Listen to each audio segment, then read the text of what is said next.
Selamat datang, saya ucapkan kepada Bapak dan Ibu sekalian. Selamat datang di event hari ini. Temanya adalah memulai dengan AWS Cloud Essentials. Kita akan mulai event kita dalam beberapa menit ke depan. Namun sebelum kita mulai, terlebih dahulu saya akan memperkenalkan diri. Nama saya adalah Isra Fatoni.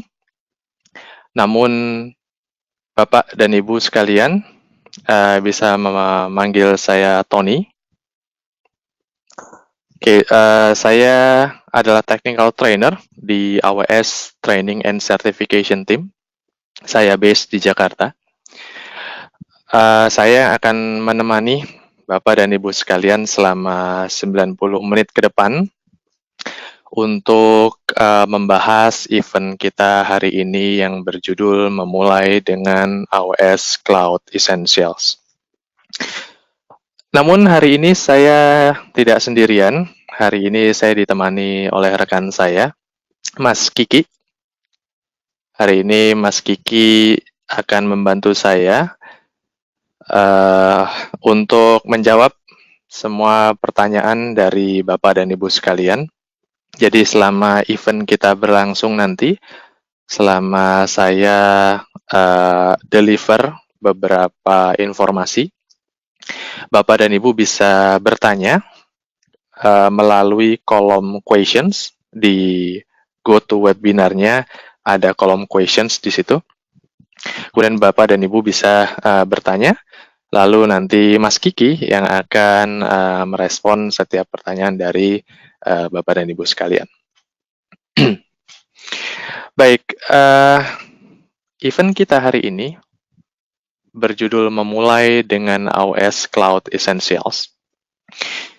Jadi saya akan set dulu level expectation kita di event ini.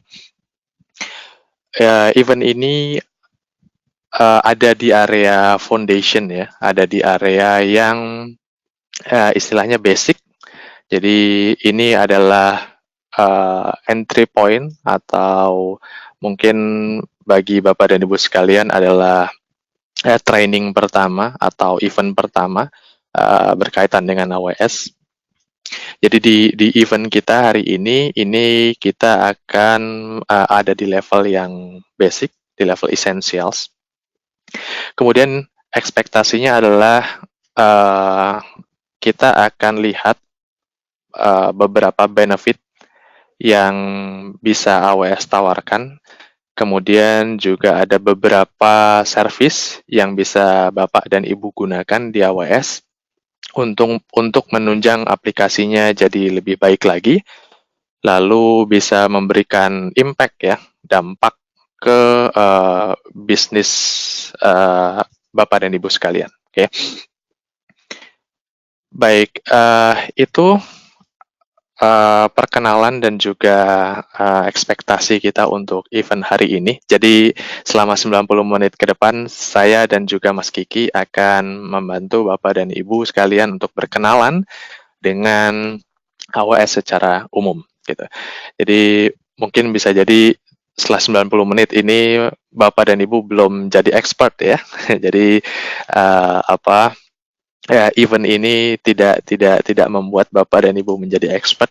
Namun mudah-mudahan event ini bisa menjadi titik masuk lah ya bagi Bapak dan Ibu sekalian untuk lebih dalam lagi nanti mempelajari atau riset mengenai AWS apa saja yang bisa dimanfaatkan gitu.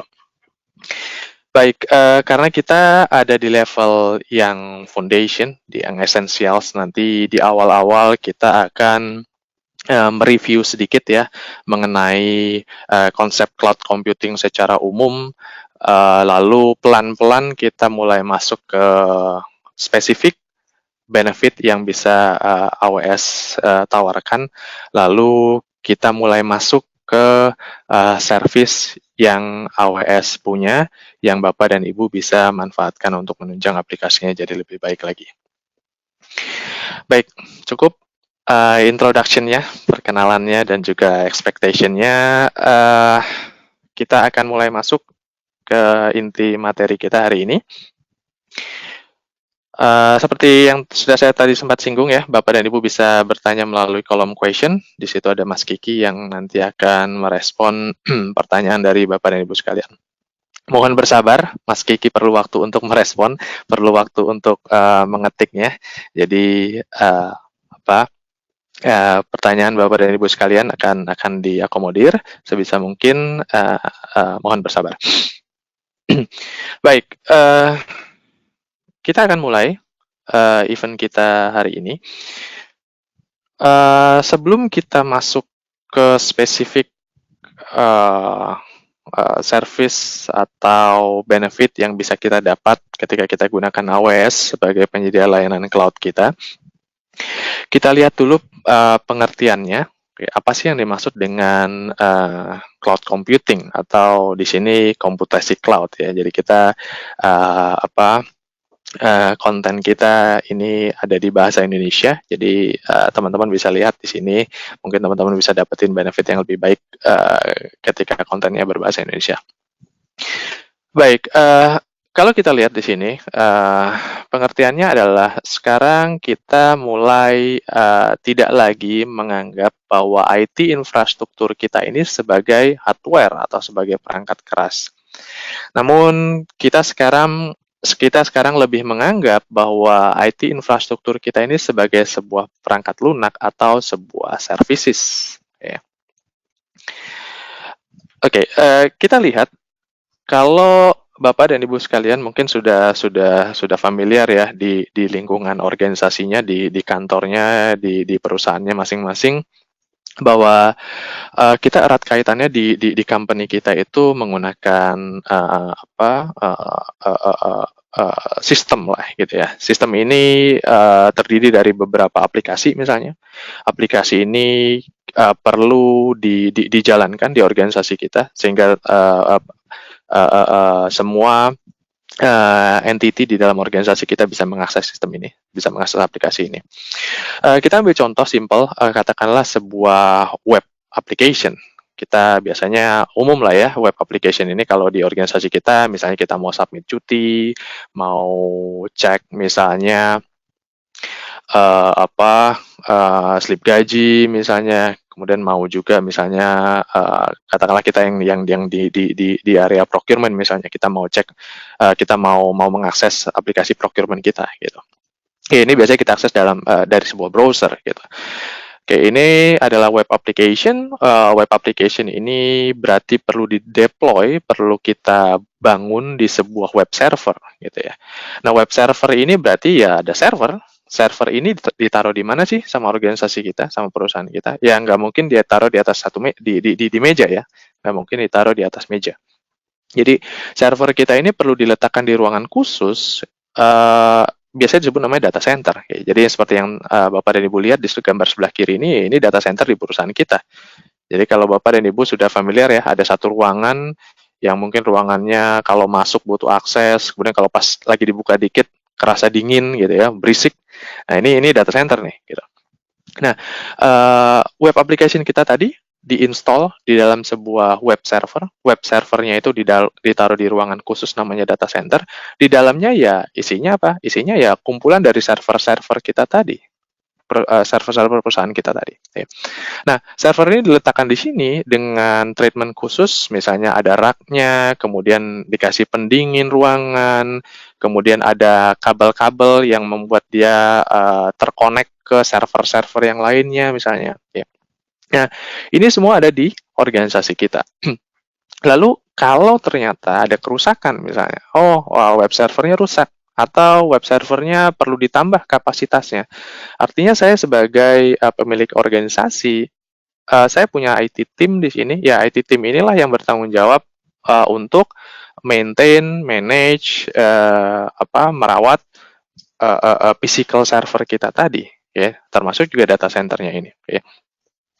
Nah, kita bayangkan kalau bisnis kita ini adalah e-commerce, katakanlah e-commerce.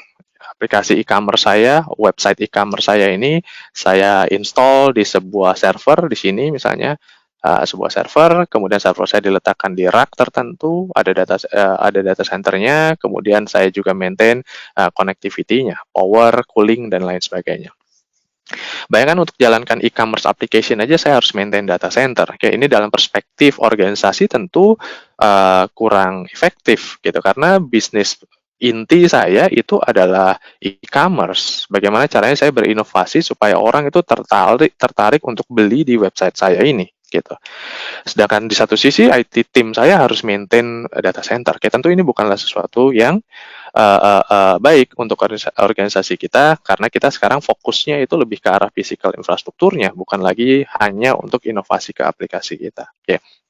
Nah, lalu dari masalah ini muncullah solusi yang namanya cloud computing, di mana kita sekarang IT resource kita itu physical resource kita, server, penyimpanannya, data centernya itu sekarang kita nggak perlu pikirkan lagi. Ya, kita bisa offload, kita bisa berbagi beban itu tadi ke yang namanya cloud service provider atau biasanya disingkatnya CSP. Okay.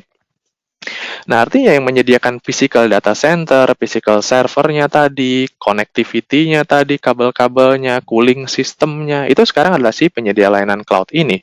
Sehingga kalau saya, dalam perspektifnya organisasi, kalau saya butuh untuk akses web server tadi, oh ya saya tinggal minta aja ke cloud service provider saya. Oke, saya minta dong web server.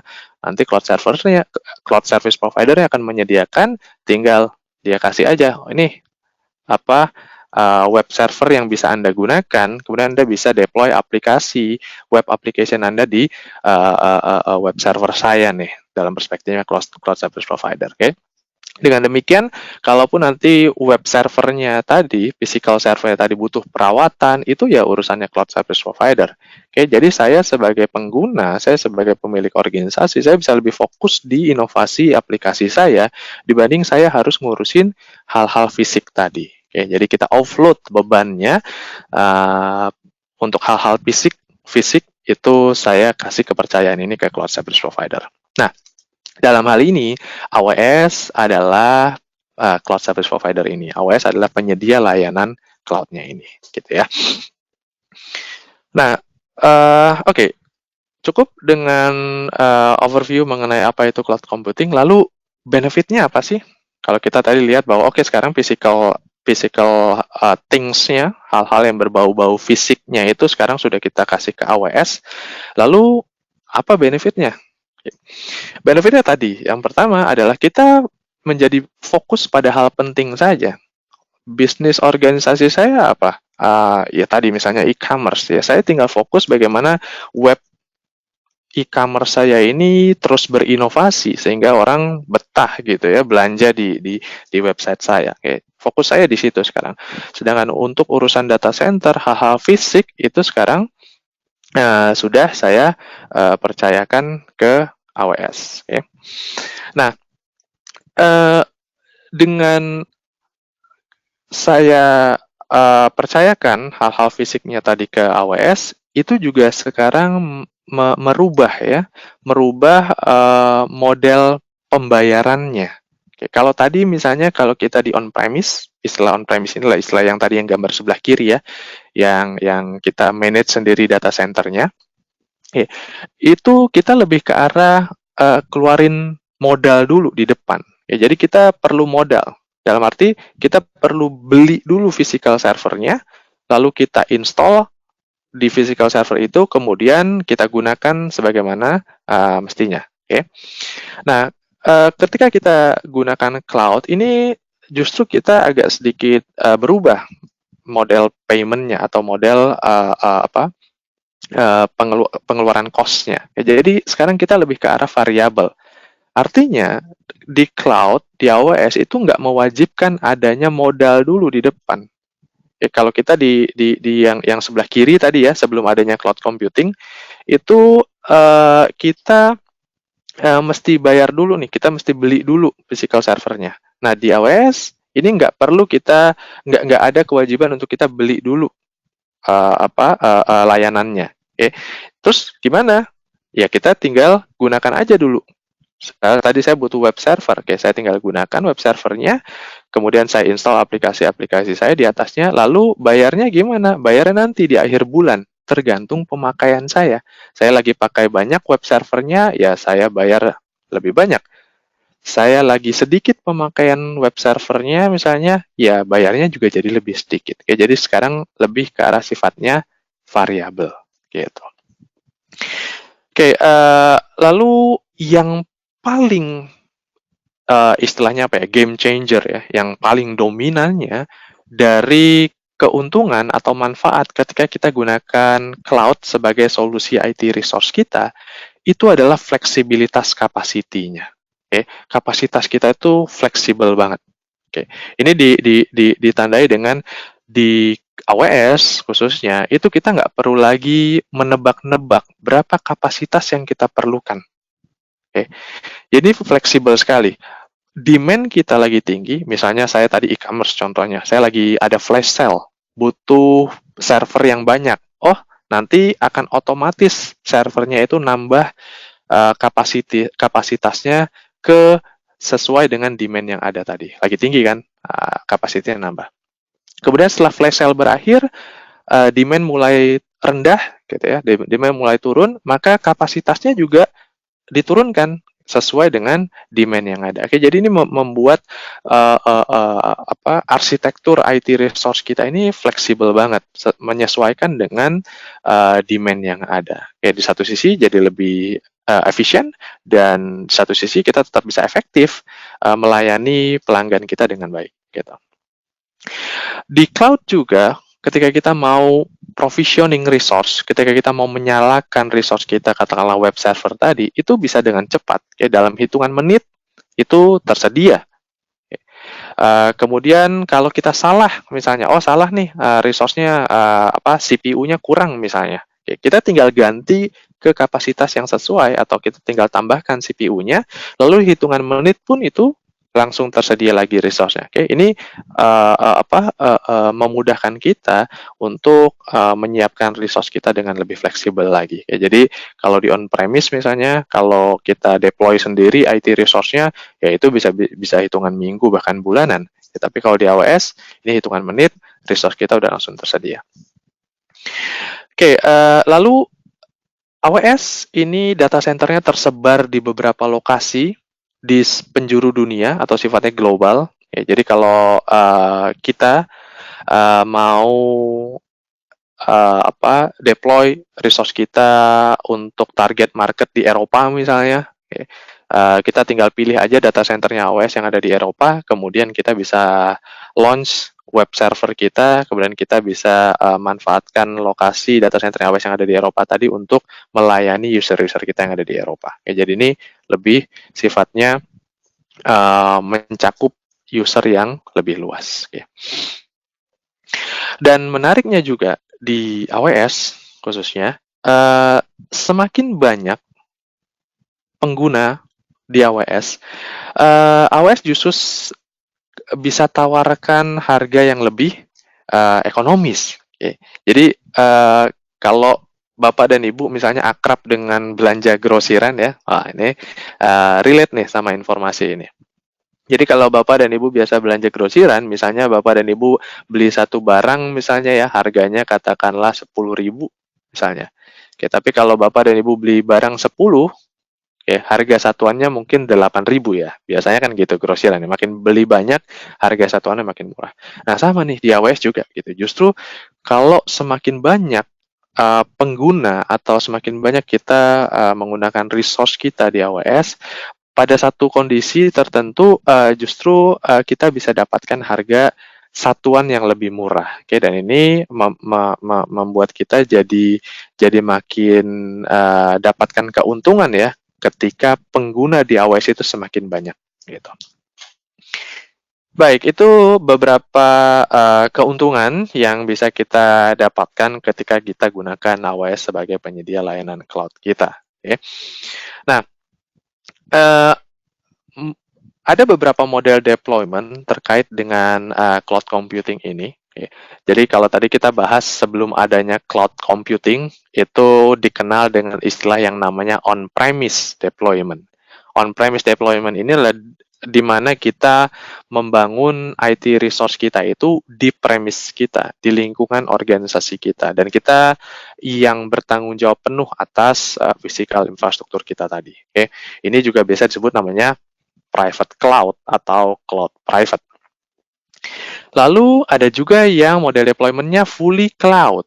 Oke, artinya kita taruh semua IT resource kita itu di AWS misalnya. Oke, jadi kita percayakan semuanya IT resource kita taruh di AWS dan nggak ada kita deploy aplikasi kita di premise organisasi kita. Jadi ini kita deploy model deployment yang namanya fully cloud.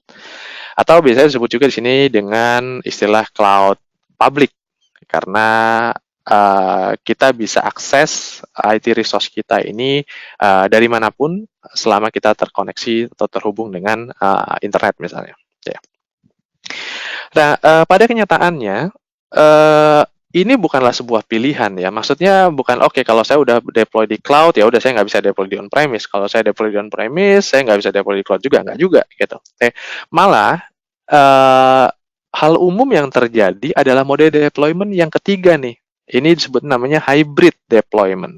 Okay. Nah, model ketiga ini apa? Model ketiga ini adalah menggabungkan mode deployment on-premise dan juga cloud. Okay.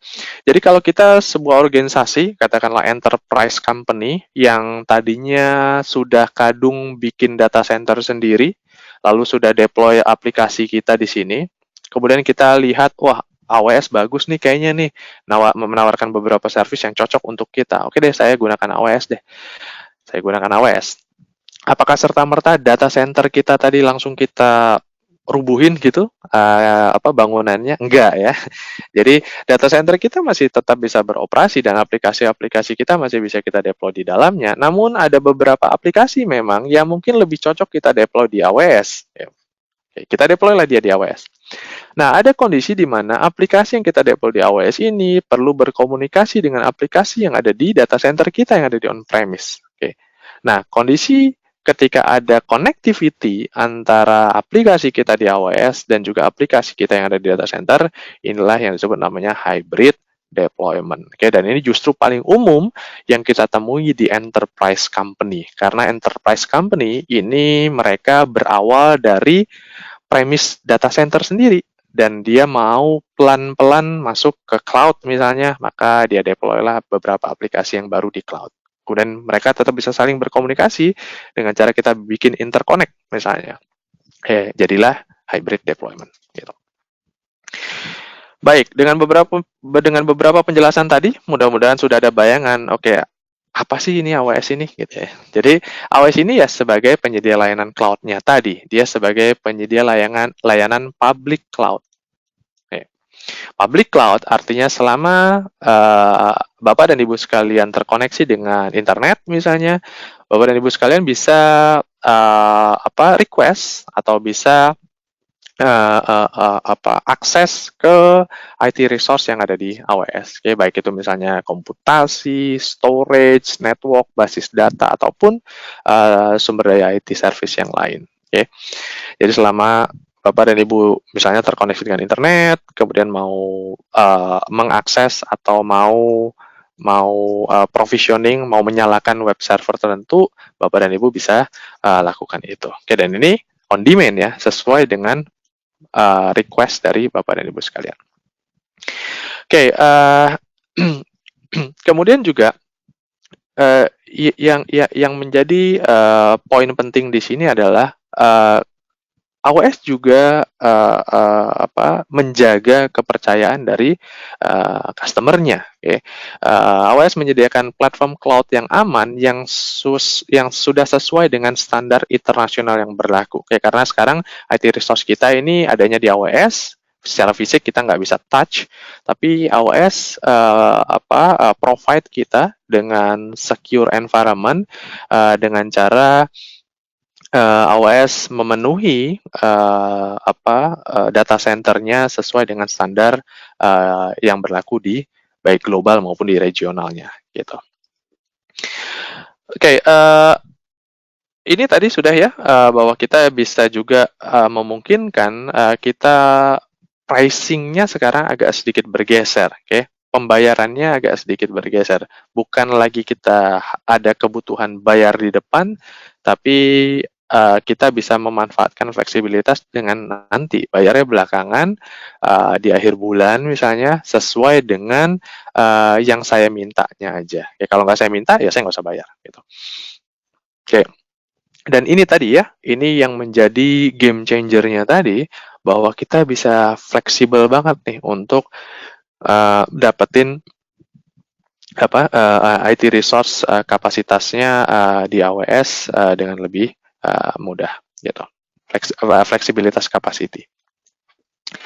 AWS punya service banyak banget dan ada kondisi di mana service-service yang kita deploy di AWS ini saling bekerja sama satu sama lain untuk membangun sebuah aplikasi. Oke, jadi nanti kita lihat apa aja service-nya AWS. Nggak menutup kemungkinan kita nggak hanya menggunakan satu dua AWS service saja. Bahkan kita bisa gunakan banyak AWS service yang bisa kita arrange, bisa kita arsitek, bisa kita susun supaya dia menunjang aplikasi kita jadi lebih baik. Baik, itu beberapa perkenalan terkait dengan konsep cloud computing secara umum, benefitnya ketika kita gunakan AWS, dan juga beberapa model deployment. Oke, kita sekarang mulai masuk ke service-nya AWS nih. Kita mulai dengan yang namanya layanan dasar AWS atau foundational service. Oke. Service di AWS ini banyak banget, ratusan service yang sifatnya end-to-end service. Total ada sekitar ribuan service. Selain dari end-to-end service tadi, ada service atau fitur kecil-kecil. Kalau itu semua di total, itu bisa sampai 6.000 service. Tapi di event kita kali ini, kita nggak akan bahas sampai 6.000 service-nya itu. Bahkan kita nggak bakal bahas sampai 200 service-nya. Jadi kita akan membahas beberapa service yang sifatnya foundational service atau layanan inti dari AWS. Okay. Kita akan berada di area komputasi, compute, network, dan juga storage. Ini nanti kita akan bahas. Selain layanan yang sifatnya dasar, di AWS juga ada yang sifatnya spesifik atau layanan platform atau platform service. Misal saya butuh spesifik untuk katakanlah analitik. Okay. Ada juga service-service-nya. Ada juga service spesifik untuk streaming aplikasi. Saya mau bikin aplikasi video on demand kayak Netflix misalnya. Kayak ada juga tuh service-service-nya. Atau saya mau deploy container application. Ada juga service-nya. Atau saya mau deploy mobile application untuk login, logout usernya. Itu saya bisa juga memanfaatkan service dari AWS. Basis data nanti akan kita bahas. Kita punya juga service yang bisa kita gunakan untuk basis data. Oke, nah saking banyaknya AWS service ini, AWS mengkategorisasikan layanan-layanannya ini supaya kita lebih mudah untuk mengaturnya. Oke, ada juga kategori misalnya untuk komputasi, kategori untuk jaringan dan juga distribusi konten kita, ada juga untuk storage, lalu juga ada juga untuk manajemen, kita juga bisa manage, kita bisa monitoring juga di situ. Kemudian ada juga layanan basis data atau yang spesifik. Misalnya saya mau deploy blockchain application. Ada juga nih service-service yang berkaitan dengan blockchain. Saya mau deploy gaming application. Saya mau deploy augmented reality dan juga virtual reality misalnya. Ada juga di sini. Machine learning, IoT, banyak sekali service-nya. Tapi fokus kita di event hari ini adalah kita akan bahas layanan intinya aja. Oke. Next-nya nanti setelah event ini selesai, Bapak dan Ibu bisa riset lanjutan ke beberapa AWS service yang lain yang sesuai dengan minatnya masing-masing. Baik, kita akan membahas layanan inti ini dimulai dari compute ya. Ini layanan compute dari AWS. Sorry, pen saya agak ngaco. Sebentar ya. Oke, kita akan mulai dari compute, kemudian nanti kita akan beranjak pelan-pelan masuk ke storage, kemudian basis data, lalu ke network, lalu terakhir ke security dan juga identity access management. Oke, kita bahas pelan-pelan satu persatu. Baik, sebentar saya cek dulu beberapa environment. Oke, aman. Sebentar. Oke, sudah mulai banyak pertanyaan ya. Mudah-mudahan nggak merepotkan Mas Kiki. Mas Kiki mudah-mudahan aman. Baik, oke. Eh, kita akan mulai lanjut lagi materi kita. Sekarang kita mulai masuk ke inti servisnya yang ada di AWS. Namun sebelum kita mulai masuk ke layanan AWS intinya, kita perlu tahu dulu nih, layanan AWS inti layanan AWS ini kan perlu ditempatkan di suatu tempat. Ya. Jadi misalnya compute-nya AWS, basis datanya, servisnya, sorry, bentar ya, pen saya agak bergeser-geser sebentar. Oke. Nah, kita kan event kita ini akan fokus di layanan inti AWS ini. Kita akan mulai dengan compute. Namun sebelum kita masuk ke compute, kita perlu relate juga nih, gitu ya. Ini kan compute service dari AWS. Compute service-nya ini perlu ditaruh dong di suatu tempat, gitu ya. Nggak hanya compute sebenarnya, yang lain juga, gitu. Oke. Ini perlu ditaruh di suatu tempat. Nah, tempatnya ini di mana? Tempatnya ini adalah di data centernya AWS pastinya. Ya. Jadi, service-service yang ada di sini, yang ada di slide ini ditaruh di sebuah ditaruh di data centernya AWS. Gitu. Nah, data centernya AWS ini seperti apa konsepnya? Nah, ini kita masuk ke yang namanya AWS Global Infrastructure. Oke.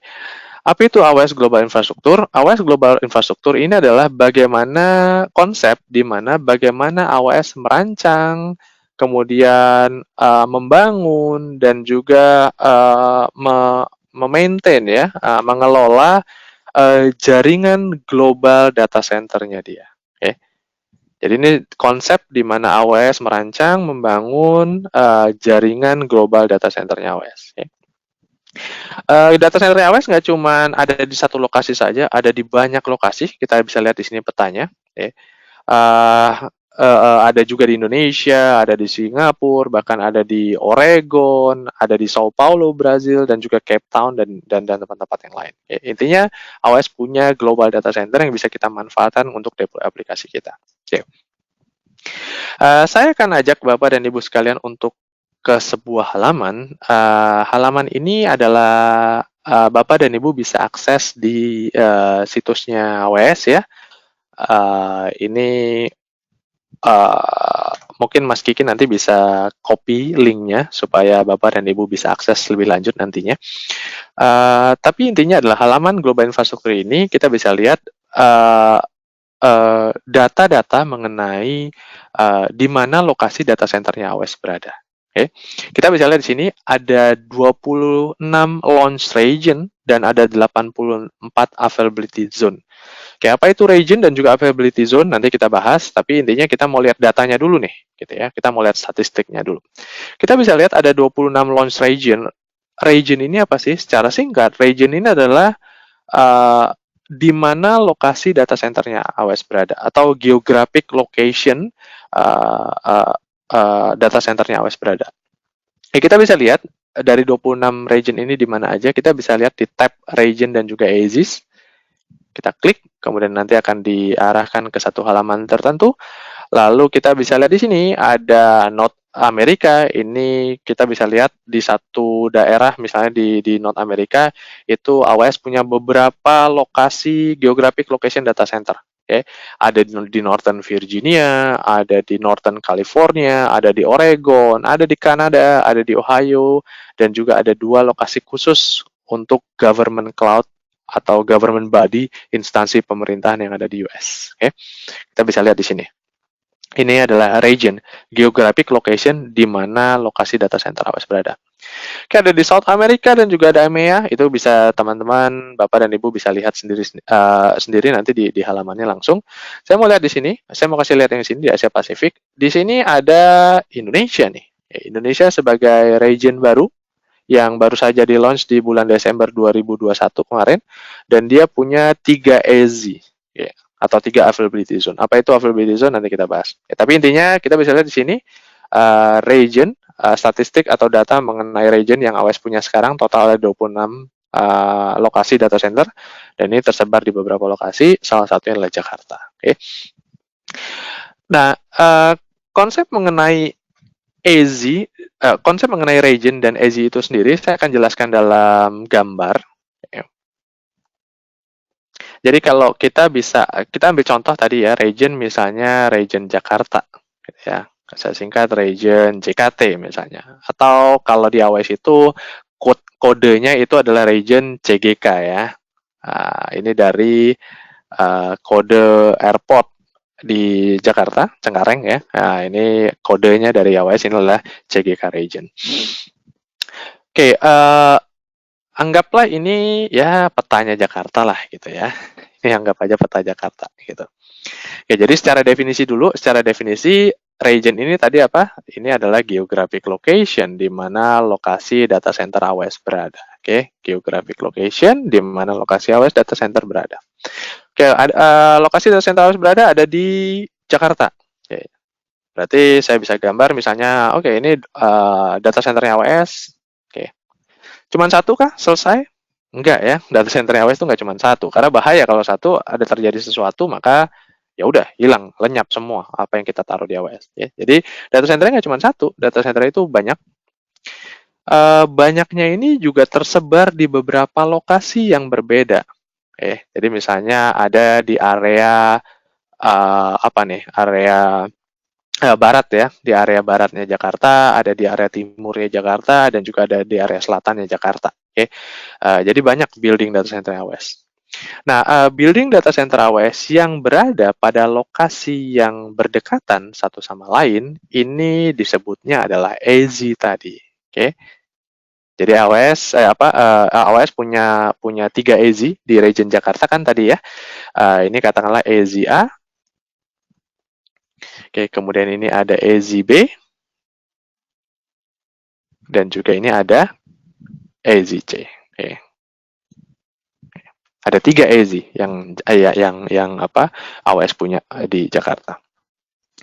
3 AZ ini dia terpisah ya secara jarak. Kenapa terpisah secara jarak? Tentu untuk antisipasi adanya local disaster. Kalau ada problem di lokal area, misalnya di area baratnya Jakarta ada banjir, maka ya banjir itu, disaster itu, bencana itu tidak menyebar ke AZ yang lain, ke wilayah timur dan ke wilayah selatan, maka hanya data center yang ada di area barat saja misalnya ya yang terkena efeknya, namun di area timur dan juga selatan itu masih aman. Ini tujuannya AZ untuk mengantisipasi adanya local disaster.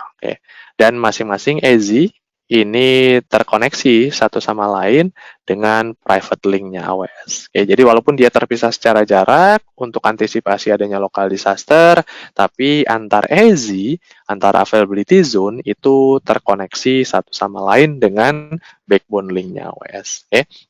Jadi kalau secara definisi tadi, region adalah geographic location, kemudian AZ ini adalah kumpulan ya, kumpulan data center yang AWS punya. Kumpulan data center yang AWS punya yang berada pada satu lokasi tertentu. Kenapa dia dipisah? Tujuannya untuk antisipasi adanya bencana yang spesifik di lokasi tertentu itu saja. Kalau satu AZ problem bermasalah, maka ada harapan AZ yang lain masih bisa cover gitu. Ini apa yang dimaksud dengan region dan juga availability zone-nya AWS. Baik, mudah-mudahan Bapak dan Ibu semuanya sudah tercerahkan ya dengan konsep region dan juga availability zone. Lalu kita sekarang kembali ke slide. Baik, saya akan run through the slide karena Bapak dan Ibu sudah dapat konsepnya tadi di gambar saya tadi. Kita bisa lihat di sini, ini bahasa Indonesia ya, wilayah. Tapi ini maksudnya adalah region. Kalau Bapak dan Ibu nanti search di search engine, harusnya istilahnya region. Ini karena kita dalam bahasa Indonesia, jadi ini disebutnya wilayah. Tapi ini maksudnya adalah region. Ini adalah geographic location yang AWS punya. Di beberapa lokasi tadi, kemudian kita bisa pilih region tertentu untuk kita deploy data kita atau aplikasi kita di region tertentu tadi. Oke, kita juga bisa maintain replication-nya, baik antar AZ tadi atau antar region juga. Oke, jadi kita bisa juga ada kemungkinan kita deploy konten kita itu atau aplikasi kita tidak hanya di satu region tapi juga di multiple region. Oke, tadi komunikasinya antar region atau juga antar AZ menggunakan backbone linknya AWS. Jadi ini private linknya AWS, AWS full control terhadap linknya. Oke, oke. AWS mensyaratkan untuk dia jadi satu region, dia harus punya minimum 2 AZ. Jakarta tadi dia punya 3 AZ, jadi ya relatively jauh di atas standarnya AWS lah ya, di atas kebutuhan minimum yang AWS syaratkan. Okay. Setiap region menyediakan redundancy dan juga konektivitas penuh ke jaringan. Artinya dalam satu region itu nggak hanya satu link saja, nggak hanya satu power provider. AWS provide dengan redundancy dan juga antisipasi adanya failure. Ini untuk availability ya, untuk high availability. Baik, lalu pertanyaannya dari 26 region yang AWS punya tadi, sejauh ini ya, region ini sekali lagi ini diupdate terus sampai dengan saat ini, awal 2022 ini, di bulan Januari, ini AWS punya 26 region. Oke, ini akan diupdate terus karena AWS terus berinovasi, jadi penting untuk Bapak dan Ibu untuk update-nya, lihat aja langsung di page-nya yang saya informasikan tadi. Gitu. Oke, dari 26, katakanlah 26 sekarang gitu ya, dari 26 region yang AWS punya sekarang, apa aja sih faktor untuk saya memilih salah satunya, misalnya gitu ya, consideration lah ya, apa saja hal-hal apa saja yang perlu saya perhatikan ketika saya memilih sebuah region tertentu. Oke, yang pertama adalah terkait dengan tata kelola datanya. Oke, ini terkait dengan keberadaan data itu. Oke, kalau kita pilih region Jakarta, artinya data kita itu ditaruh di wilayah atau di wilayah hukum Indonesia, di Jakarta. Oke. Lalu kalau saya punya kebutuhan, misalnya, oke, ini nggak boleh, katakanlah ya, sebaliknya nih, ini data kita itu nggak boleh ditaruh di Indonesia, data kita hari itu harus di Singapura, karena kita headquarter kita di Singapura. Oh ya, berarti saya harus pilih region yang Singapura, bukan region yang Jakarta. Oke, dan ini biasanya pertimbangan pertama ya. Kenapa ini jadi pertimbangan pertama? Karena ini ada implikasi hukumnya. Oke, kalau kita melanggar terkait dengan keberadaan data kita, ini bisa saja organisasi kita nanti akan terkena masalah. Oke, jadi syarat yang pertama, kebutuhan yang pertama ini lebih biasanya mutlak, karena kita harus sesuaikan dengan persyaratan hukum di organisasi kita. Kalau ada persyaratan hukum yang melarang kita taruh data kita di satu negara tertentu, maka kita nggak bisa pilih negara itu untuk jadi sebuah region tertentu. Mohon maaf. Baik, data residensi udah clear, aman. Oke, lalu ada juga pertimbangan lain. Biasanya apa? Latensi. Oke. Kalau target market saya di Asia Tenggara, Jakarta dan Singapura jadi satu opsi untuk saya taruh data saya. Oke, tapi kalau target market saya adalah di Eropa, ya saya kalau bisa jangan taruh di Singapura atau di Jakarta, karena user saya di Eropa ngaksesnya kejauhan. Kalau kejauhan, latensinya akan tinggi. Latensi tinggi berarti apa? Performance aplikasinya juga terganggu. Maka pelanggan akan komplain, lemot nih aplikasinya misalnya gitu ya. Nah ini pertimbangan lain. Jadi kalau kita mau customer oriented misalnya, client oriented, kita harus pikirkan juga customer kita atau klien kita itu target marketnya di mana, kemudian kita deploy aplikasi kita mendekati user kita, gitu. Oke, beda region, service-nya belum tentu sama. Ya, jadi tadi saya bilang ada ratusan fully feature service, itu antar region, antar 26 region itu belum tentu sama. Ya, jadi kita bisa lihat, katakanlah saya butuh sebuah service yang ada di AWS, itu tersedianya di region Sydney. Maka saya pilih deploy di region Sydney.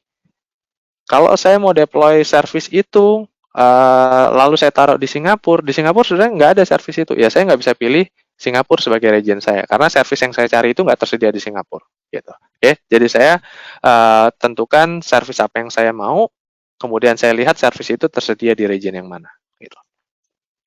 Terakhir, biaya. Biaya juga bervariasi antar region. Oke, beda region biayanya belum tentu sama. Misalnya di North Virginia, di hometown-nya AWS, biayanya relatif lebih murah dibandingkan dengan di Jakarta atau di Singapura. Kalau saya mau kejar biaya, maka saya bisa pilih yang di North Virginia, misalnya seperti itu.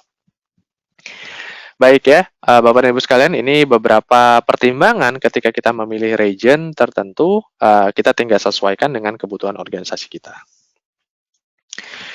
Availability Zone atau AZ tadi sudah sempat kita bahas ya di gambar. Intinya AZ ini adalah, ya ini biasanya singkatnya AZ ya. AZ ini adalah kumpulan dari multiple building data center yang AWS punya dalam satu wilayah tertentu. Tujuannya untuk apa? Tujuannya untuk antisipasi kalau ada local disaster. Dirancang untuk mengisolasi. Kalau ada disaster, kita isolate disasternya di lokasi spesifik di AZ ini saja, gitu. Masing-masing AZ terkoneksi dengan private link, low latency link dari AWS. Ya. Dan AWS best practice-nya adalah merekomendasikan kita untuk mereplikasi data kita ke lebih dari satu AZ. Oke, ada kemungkinan tadi ya, ada kemungkinan adanya local disaster, banjir misalnya di wilayah baratnya Jakarta, maka satu AZ ini problem, maka kita best practice-nya adalah kita perlu replikasi data kita itu di AZ yang lain, supaya kita bisa dapetin high availability application kita. Gitu. Baik, ini konsep region dan juga availability zone. Lalu secara spesifik, data centernya AWS, building data centernya AWS itu dideploy di suatu tempat tertentu. Okay? Nah, AWS memprioritaskan security-nya, termasuk security data centernya. Hal yang pertama atau hal yang kebutuhan dasar untuk security ini adalah AWS tidak mempublish informasi mengenai di mana spesifiknya lokasi data centernya AWS berada. Ya kita tahu tadi ada region di Jakarta, tapi Jakartanya ini di mana? Di gedung apa, di jalan apa, di lantai berapa? Ini tidak diberikan informasinya oleh si AWS. Ya. Kenapa? Karena ini termasuk salah satu aspek keamanan juga untuk melindungi data centernya dari serangan secara fisik misalnya. Nah, informasi ini nggak dipublish ke umum, bahkan ke AWS customer, bahkan juga ke AWS employee. Nggak semua AWS employee itu tahu di mana lokasi data centernya AWS berada. Hanya AWS employee yang bersinggungan saja dengan data center itu, yang punya kepentingan aja dengan data centernya. Contoh misalnya data center engineer-nya, security team-nya, atau auditor misalnya, dia tahu dan bisa akses ke lokasi data centernya AWS berada. Itu pun dengan background check yang ketat. Gitu. Ya, jadi ini AWS menempatkan security sebagai top priority-nya. Salah satu yang paling mendasar adalah informasi mengenai data center yang AWS berada itu tidak dipublish. Gitu. Baik.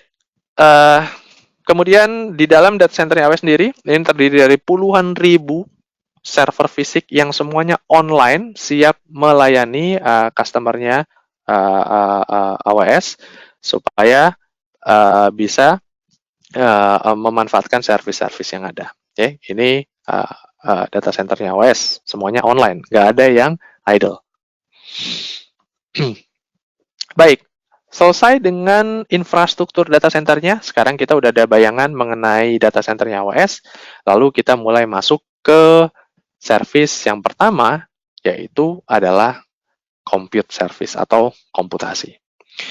Di AWS sendiri, terkait dengan AWS Compute itu banyak banget servisnya ya. Kita mulai dari virtual machine misalnya. Ada nih di AWS itu ada virtual machine, ada namanya EC2. Kemudian ada juga solusi lain misalnya kalau saya developer, saya mau deploy web server, saya udah ada kodenya nih, code-nya saya udah ada, saya deploy di atas PHP. Saya nggak mau deh ngurus-ngurus virtual mesinnya, virtual servernya. Saya mau langsung cemplungin aja code saya. Kemudian nanti saya bisa langsung akses PHP application saya. Nah, saya bisa gunakan juga Beanstalk misalnya. Ya. Ada juga kalau saya misalnya mau deploy container application. Ya, ini udah mulai umum ya sekarang ya. Saya mau deploy container application, di AWS ada nggak service-nya? Oh, ada nih. Ada yang namanya ECS, Elastic Container Service, dan juga EKS, Elastic Kubernetes Service.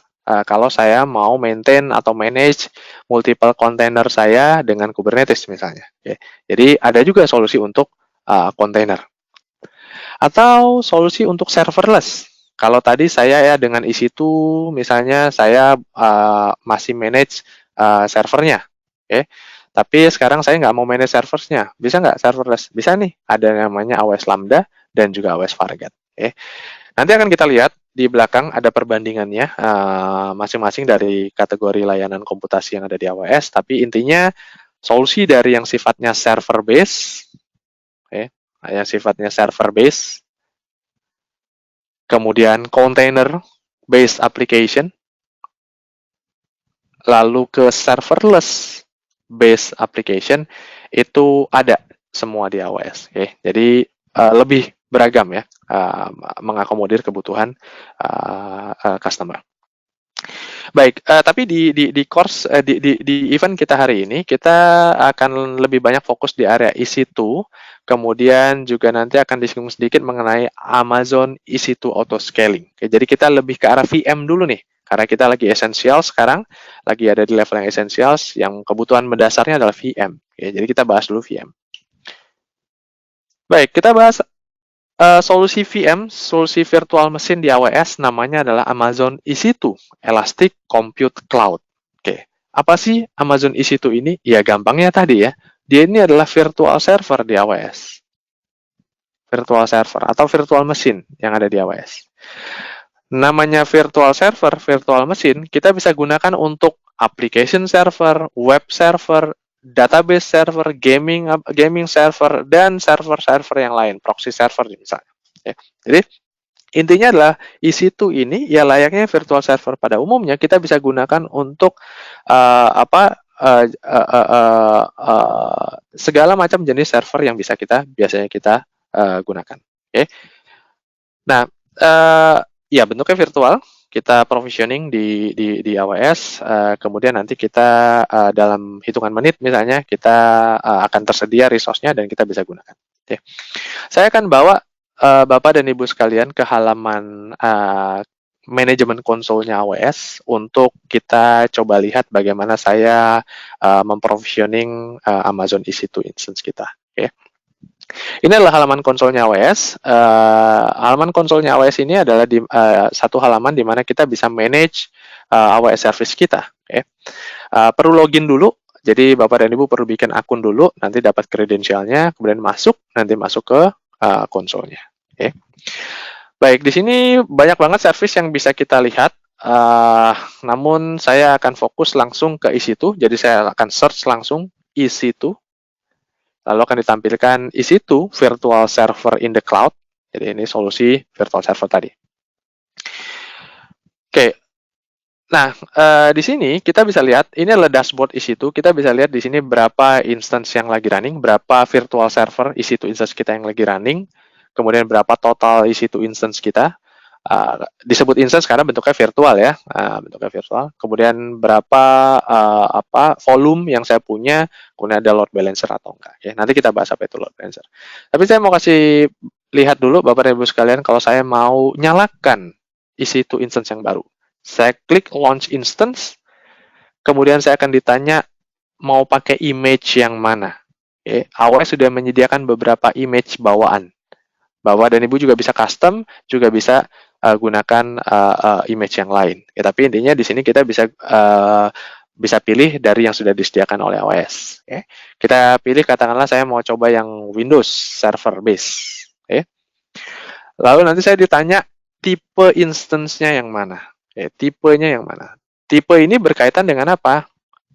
Capacity kita. Okay. Berapa CPU, berapa memori, dan juga untuk kebutuhan apa. Saya untuk kebutuhan ya cuman demo aja kok, cuman testing aja. Maka saya gunakan tipe yang untuk kebutuhan dasar. Oke, saya bisa gunakan yang T2 nih. Tipenya banyak banget, nanti kita lihat gitu ya.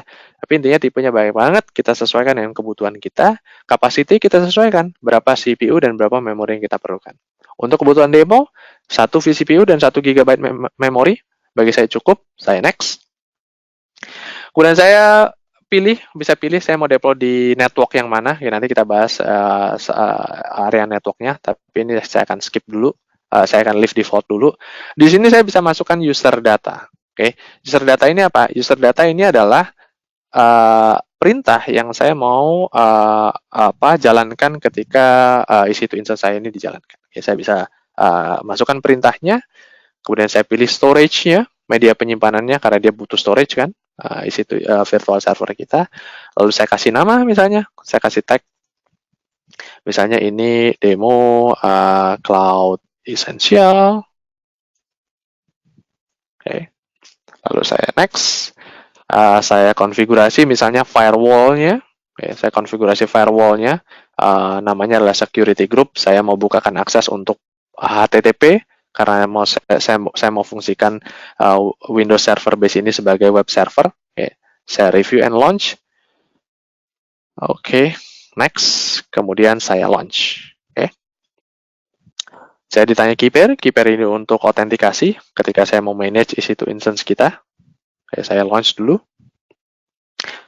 Oke, kita lihat di sini, saya bisa launchingnya berhasil ya, launching EC2 instance. Kita lihat dan dalam beberapa step, dalam beberapa menit kita sudah bisa launching EC2 instance kita, dan kita bisa lihat di sini EC2 instance kita tadi demo Cloud Essential.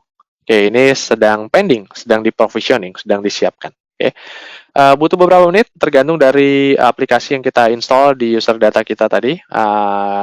Makin banyak aplikasi tentu butuh beberapa menit yang lebih lama untuk di provisioning.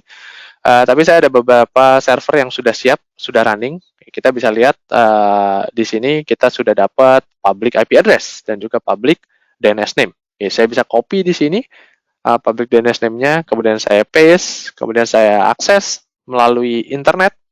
Oke, kita bisa lihat di sini bahwa web server saya di Windows Server sudah jalan nih, sudah IIS-nya udah jalan nih, gitu ya. Jadi di sini yang saya mau kasih lihat adalah prosesnya. Dalam beberapa menit saya bisa launching virtual server saya atau EC2 instance saya di AWS.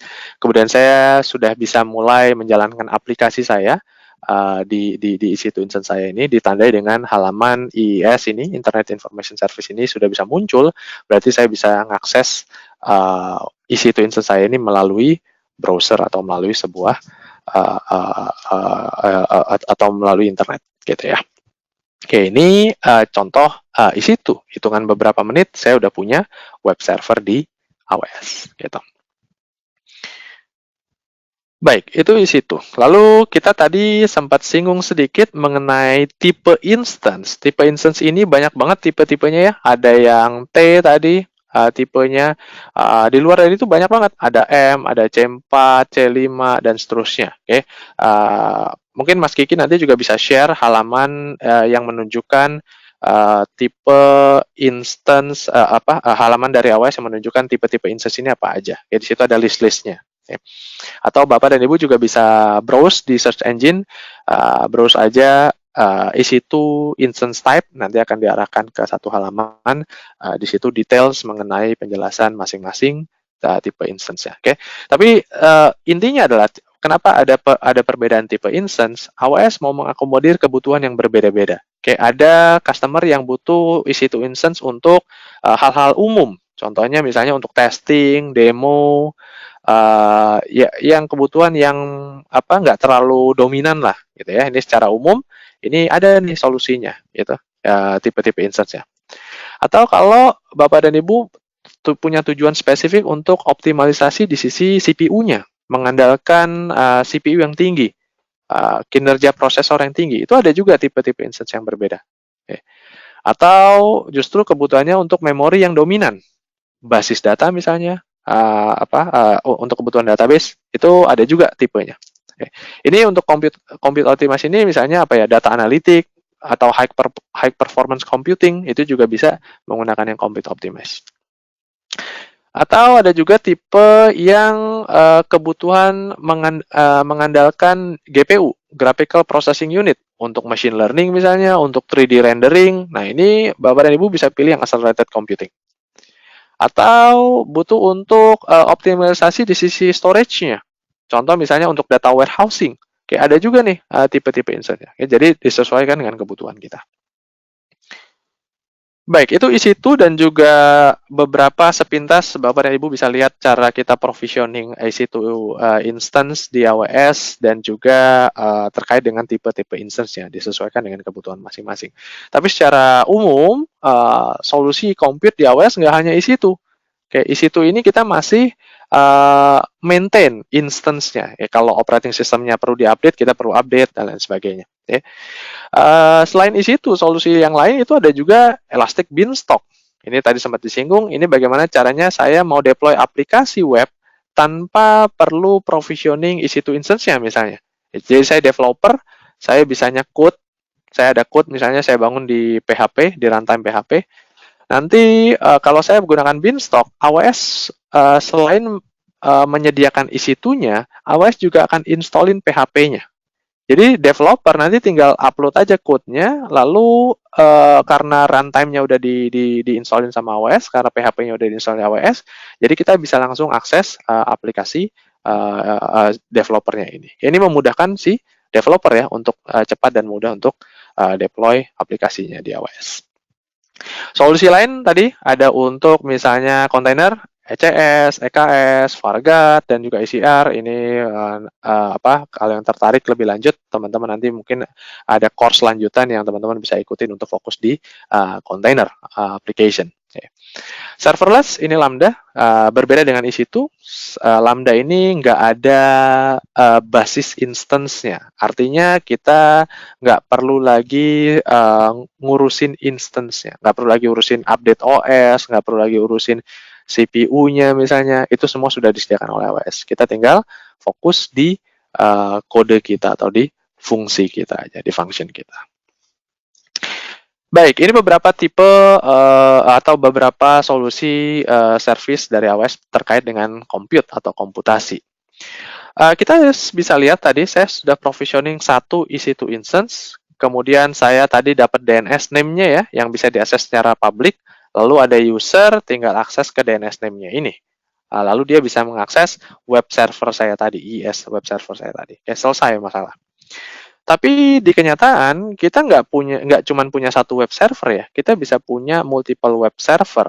Oke, nah, bagaimana cara saya mendistribusikan user saya yang semakin banyak ini untuk bisa mengakses ke multiple web server atau multiple EC2 instance yang saya punya? Karena kalau satu sih ya masih simple. Tapi kalau udah banyak, bagaimana cara saya memudahkan untuk saya mendistribusikannya? Saya bisa gunakan yang namanya load balancer. Di AWS, load balancer-nya namanya adalah Elastic Load Balancing. Oke. Dengan ELB, ini disingkatnya ELB ya, ini memudahkan kita untuk distribusi traffic, multiple user, itu kita bisa arahkan ke multiple EC2 instance yang kita punya. Jadi kalau ada satu terkendala, maka user nggak perlu tahu, nanti tinggal ELB yang akan mendistribusikan traffic-nya ke EC2 instance yang lain. Nggak hanya EC2 instance, kita bisa distribusikan juga traffic-nya ke multiple container application kita, atau ke atau ke Lambda function tertentu, misalnya. Oke, itu bisa juga kita distribusikan. Bahkan yang menarik, traffic-nya juga bisa kita distribusikan ke server yang ada di on-premise kita. Ini tugas dari ELB atau Elastic Load Balancing untuk mendistribusikan traffic yang ada ke multiple compute resource yang ada. Gitu. Baik, EC2 sudah dan beberapa turunan servisnya yang lain atau service-service yang lain terkait dengan compute-nya, ELB sudah untuk distribusi traffic-nya. Bisa juga ke multiple zone ya, nggak hanya ke satu zone saja, tapi juga bisa ke multiple zone. Kalau ada satu zone yang problem, ELB bisa distribusikan ke zone yang lain. Lalu satu hal lagi terkait dengan compute, yaitu adalah EC2 auto scaling. Ya, ini yang menarik juga nih. Dengan EC2 auto scaling, ini memudahkan kita sebagai penyedia konten untuk membuat arsitektur kita jadi lebih fleksibel lagi. Ya. Apa itu EC2 auto scaling? Jadi kalau tadi kita punya satu EC2 instance, ternyata sekarang aplikasi kita diminati oleh banyak user mengakses ke satu EC2 instance kita ini, kemudian satu EC2 instance kita ini jadi overload, maka availability system kita bisa terganggu. Oke. Jadi kita perlu apa? Kita perlu tambahkan EC2 instance kita. Kita perlu tambahkan web server kita, lalu kita distribusikan request-nya ke multiple EC2 instance yang kita punya dengan bantuan ELB tadi misalnya. Oke.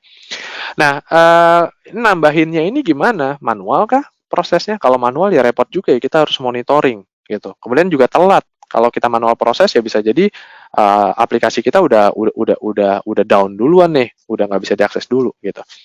Nah, dengan EC2 auto scaling, penambahan capacity tadi terjadi secara otomatis. Jadi kita tinggal set di awal.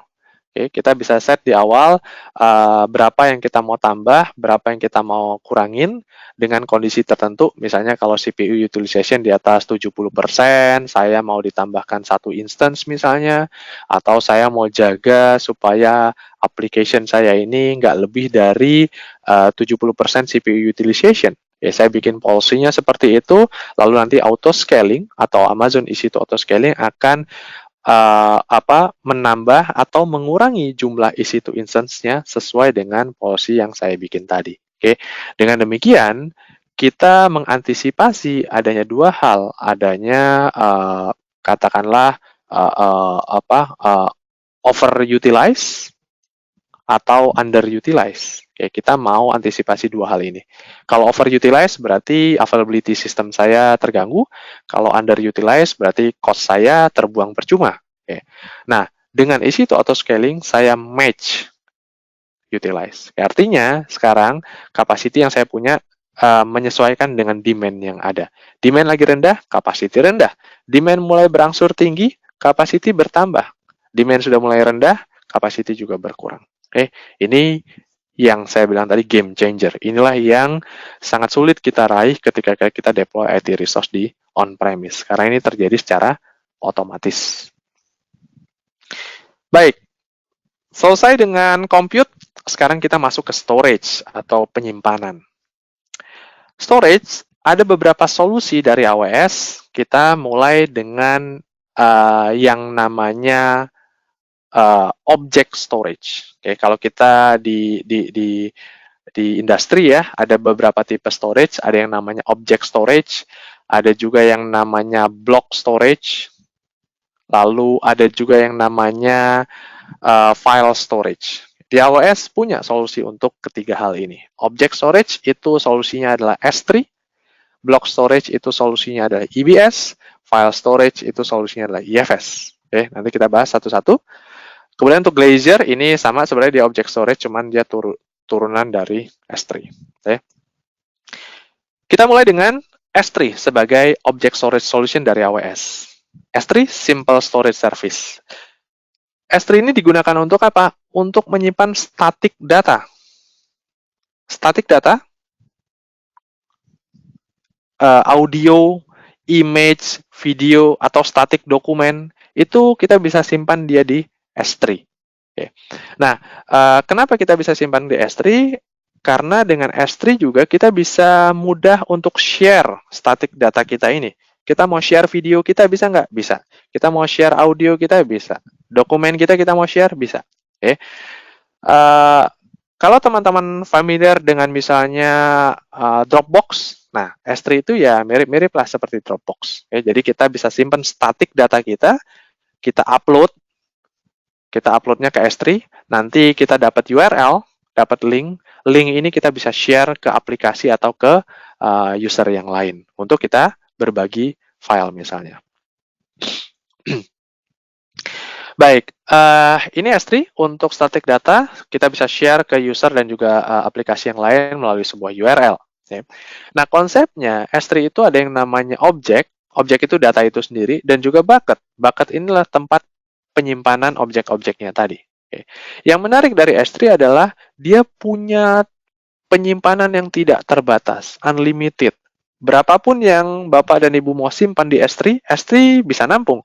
1 tera, 1 giga, 10 giga, 100 mega, 10 peta, itu S3 bisa nampung, karena dia unlimited. Ini scalable banget nih, gitu.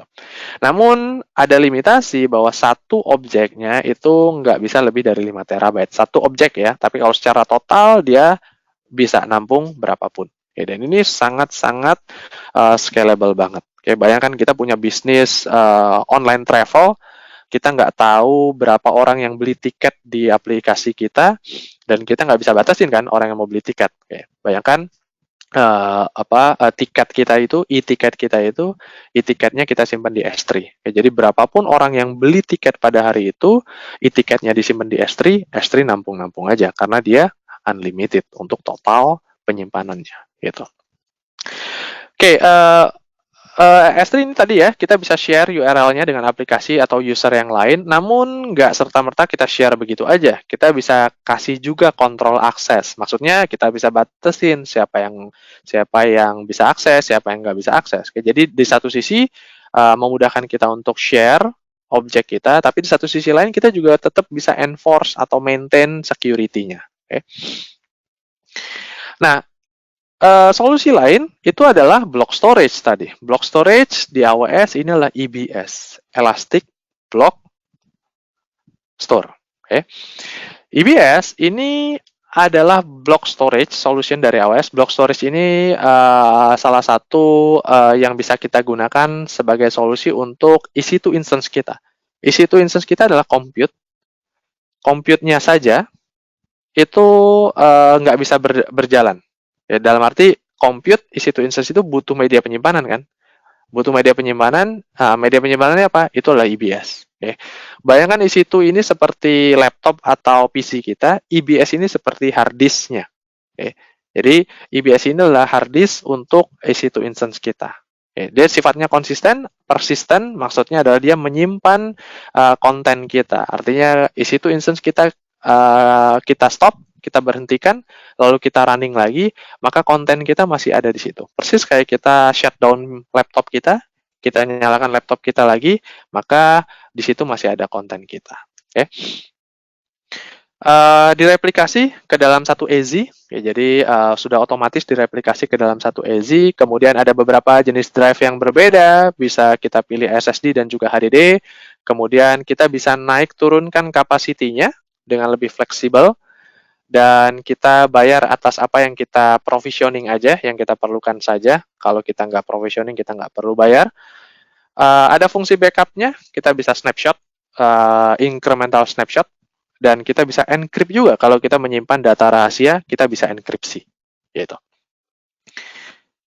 Oke. S3 untuk object storage, nyimpan static data. EBS adalah block storage sebagai solusi untuk EC2 instance kita untuk nyimpan operating system kita, konten kita di web server kita, dan juga hal lain. Ya, intinya, ini S3 adalah object storage, EBS adalah block storage. Oke. EBS dan S3 sudah kita pelajarin. Lalu di sini kita punya kebutuhan bahwa saya mau sharing. Saya punya banyak EC2 instance dan saya mau sharing media penyimpanan yang sama ke multiple EC2 instance.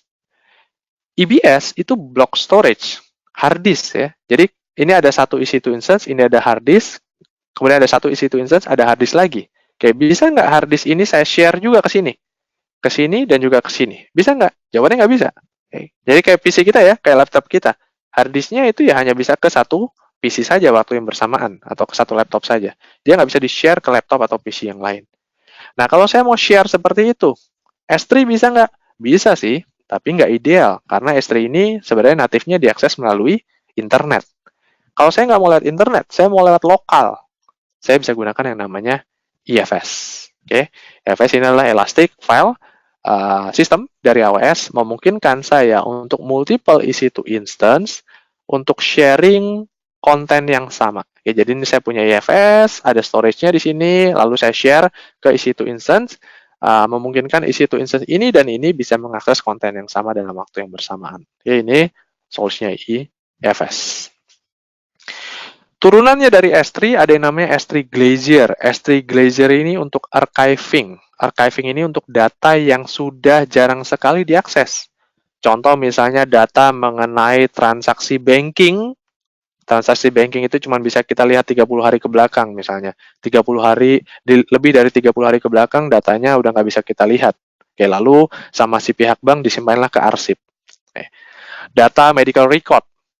Kita taruhlah secara rata-rata mungkin setahun itu kita sakit 1 kali atau 2 kali. Ya jarang banget diaksesnya kan, medical record kita ini. Ya, maka sama si pihak rumah sakit, medical record kita itu ditaruh di archive, gitu, di arsip. Nah, hal yang sama itu juga bisa kita lakukan di S3 Glacier. S3 Glacier itu bisa kita gunakan untuk media penyimpanan arsip, data yang jarang diakses. Oke. Kenapa kita bisa taruh di S3 Glacier untuk data yang jarang diakses? Karena dia berbiaya rendah. Cost-nya sangat murah sekali. Oke. Namun, karena ini data arsip, nggak serta-merta datanya tersedia, butuh waktu 3-5 jam untuk standar retrieval ya, untuk kita mau akses datanya, itu standarnya itu butuh 3-5 jam. Namun, kita bisa percepat lagi, namun dengan tambahan biaya. Oke. Dan kita bisa terapkan siklus life cycle. Artinya ketika data kita tadi kita taruh di S3, kemudian sudah 30 hari ada di S3, lalu kita bisa pindahkan ke Glacier untuk diarsipkan. Udah 5 tahun di Glacier, barulah dia dihapus. Oke, ini untuk dapetin biaya serendah mungkin. Kita bisa otomatisasi bikin life cycle seperti ini, kita bisa pindahkan ke storage class yang lain atau pindahkan ke tipe penyimpanan yang berbeda untuk dapetin harga yang murah. Baik, berikutnya adalah basis data, database. Database di AWS ada berbagai macam solusi. Oke, sebelum masuk ke masing-masing solusinya, apa sih yang dimaksud database di sini? Apakah database-nya AWS? Bukan ya, bukan database-nya AWS. Tapi di sini adalah managed service database dari AWS. Maksudnya managed service database apa?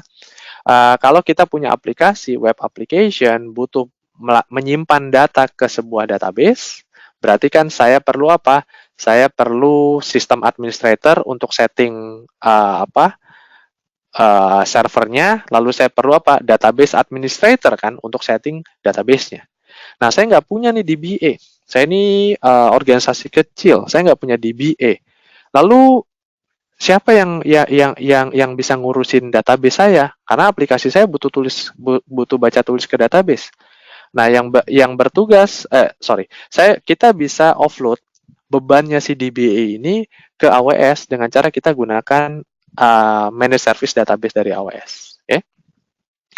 Jadi sekarang database-nya udah disettingin sama si AWS. Nah, kita tinggal fokus di sisi aplikasi kita aja. Kayak ada beberapa service yang kita bisa manfaatkan di AWS. Ada yang namanya Relational Database Service, RDS, ada yang namanya Aurora, dan juga DynamoDB, dan juga Redshift. Kita bahas satu-satu.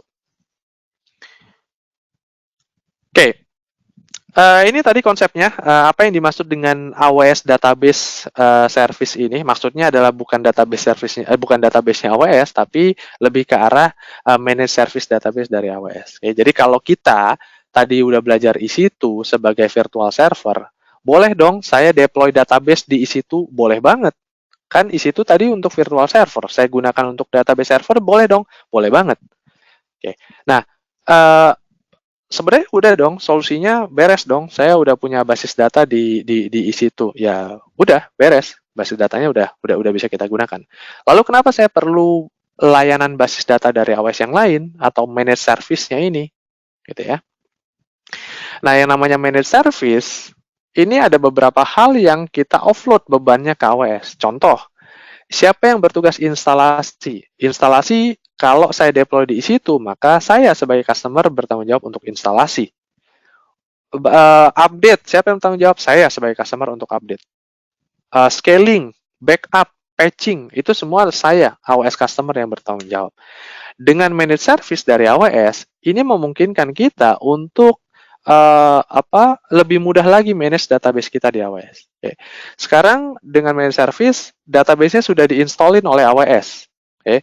Backupnya sudah di manage. Kalau ada patch dikasih tahu, kita tinggal execute patch-nya. Okay. Ini lebih mudah kita manage database kita. Okay. Jadi sebagian besar tugasnya si DBA tadi, ini kita bisa offload bebannya ke AWS. Okay.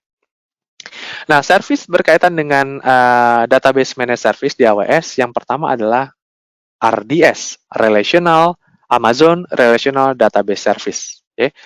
Dengan RDS, ini memungkinkan kita untuk deploy relational database managed service di AWS. Contoh, misalnya saya butuh MySQL database. Saya tinggal ke konsolnya AWS, jalankan RDS, kemudian saya menggunakan MySQL, nanti setelah selesai saya setting, kemudian nanti AWS akan otomatis menginstall MySQL engine-nya, kemudian menerapkan juga beberapa konfigurasi yang lain, misalnya mau diterapkan multi-AZ untuk high availability.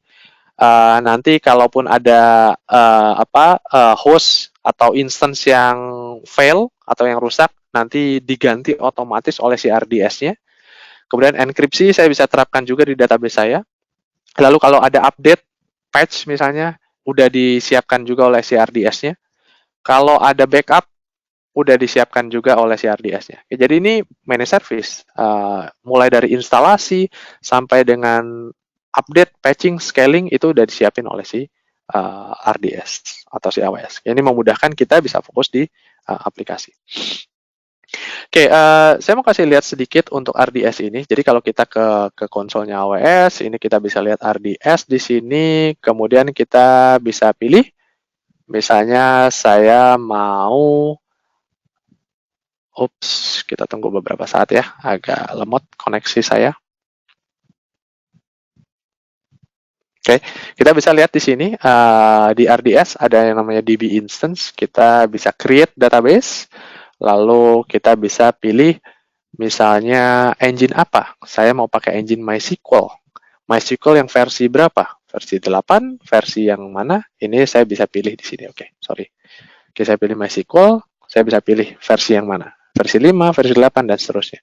Oke, saya bisa pilih template untuk yang production, dev test, ataupun free tier environment. Oke, kemudian saya kasih nama identifier-nya, nama DB instance-nya. Saya pilih instance-nya yang mana? Saya alokasikan storage-nya, kemudian saya enable auto scaling-nya, saya mau taruh dia di network yang mana, kemudian saya terapkan authentication-nya. Lalu saya bisa set di sini nama database-nya, backup-nya, udah otomatis ya. Kemudian ada monitoring dan juga log-nya. Terakhir, saya bisa set maintenance window, kalau ada upgrade, saya bisa execute pada saat maintenance window-nya. Kemudian saya create database, nanti setelah jadi create database, saya akan dikasih yang namanya endpoint. Ini database saya udah jadi. Ketika saya klik di sini, nanti ada endpoint. Endpoint database itulah yang saya konekin dengan aplikasi saya. Ini RDS. Jadi kita MySQL-nya, Oracle-nya, SQL Server-nya itu udah diinstalin sama si AWS. Kita tinggal pilih saja sesuai dengan kebutuhan kita. Aurora ini adalah turunannya dari si RDS. Ini versi advance-nya, versi bagusnya dari si RDS tadi. Secara throughput, secara performance, Aurora ini bisa 5 kali lebih cepat dari MySQL yang standar dan juga bisa 3 kali lebih cepat dari PostgreSQL yang standar. Jadi kalau kita menggunakan MySQL dan juga Postgre di AWS, kita bisa pilih Aurora sebagai solusinya karena secara performance jauh lebih baik. Dan Aurora juga bisa kita gunakan, manfaatkan sampai dengan kita bisa create, kita bisa bikin sampai dengan 15 read replika untuk si Aurora-nya. Jadi untuk apa? Untuk meningkatkan performance di sisi aplikasi kita. DynamoDB ini berbeda dengan RDS dan Aurora. RDS dan Aurora itu untuk relational database. DynamoDB ini untuk non-relational database atau biasa disebutnya juga NoSQL database. DynamoDB ini untuk NoSQL database.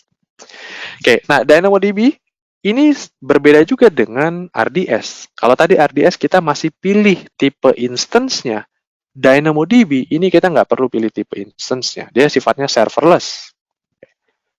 Jadi kalau saya punya aplikasi butuh database tipenya NoSQL dan saya mau bangun serverless application di AWS, DynamoDB bisa jadi opsinya. Oke, sekali lagi ini managed service dikelola sepenuhnya oleh AWS. Kita nggak perlu pikirin servernya, nggak perlu pikirin berapa memori CPU yang diperlukan. Itu semua urusannya si DynamoDB. Kita tinggal kontrol akses aja dan kita tinggal sesuaikan aplikasi kita untuk akses baca tulis ke DynamoDB table kita. Gitu. Oke, jadi kita bisa lihat tadi ada RDS dan juga Aurora untuk solusi relational database service di AWS. Ada juga DynamoDB untuk non-relational database solusi di AWS. RDS dan juga Aurora sifatnya lebih ke RDS sifatnya lebih ke DB instance, ada servernya. Tapi kalau DynamoDB ini sifatnya serverless. Oke. Nah, sebenarnya di luar dari RDS, Aurora, dan DynamoDB, itu ada juga database service yang lain. Okay? Jadi AWS nggak serta-merta hanya ada di area relational dan juga non-relational, tapi AWS juga punya solusi lain yang ada di area misalnya data warehousing. Kalau teman-teman butuh untuk aplikasi data warehousing, ada Amazon Redshift. Kalau teman-teman butuh untuk jalanin MongoDB di AWS, bisa gunakan DocumentDB. Atau teman-teman butuh untuk Graph Database, teman-teman bisa jalankan yang namanya Amazon Aurora. Okay. Baik, compute sudah, storage atau penyimpanan sudah, basis data sudah, kita sekarang masuk ke jaringan. Okay. Baik Bapak dan Ibu sekalian, kita sudah mendekati 90 menit ya, namun kita masih ada sisa 2 modul, jaringan dan juga security. Jadi mungkin kita akan lebih dari 90 menit, mungkin kita bisa sampai 100 menit lah kurang lebih ya, mungkin butuh tambahan sekitar 10 menit. Ya, jadi mohon kesediaan waktunya Bapak dan Ibu sekalian untuk terus mengikuti sampai dengan mungkin 13 menit ke depan gitu ya. Baik, sekarang kita masuk ke jaringan. Ini ada berbagai macam service yang bisa kita manfaatkan di AWS, namun kita akan membahas inti dari service jaringan di AWS, yaitu adalah VPC. Oke. Tapi nggak cuma VPC, di AWS itu ada yang namanya VPN, ada juga Direct Connect, ini untuk solusi hybrid ya. Kalau saya mau konekin dari on-premise ke AWS, saya bisa gunakan Direct Connect untuk dedicated line atau private line antara on-premise data center kita dengan AWS. Atau kalau saya mau lewat VPN, internet, menggunakan VPN, saya bisa juga gunakan AWS VPN. Di AWS juga ada DNS service dari AWS. Kita bisa beli domain juga di sini, manage record. Namanya service-nya adalah Route 53. Okay.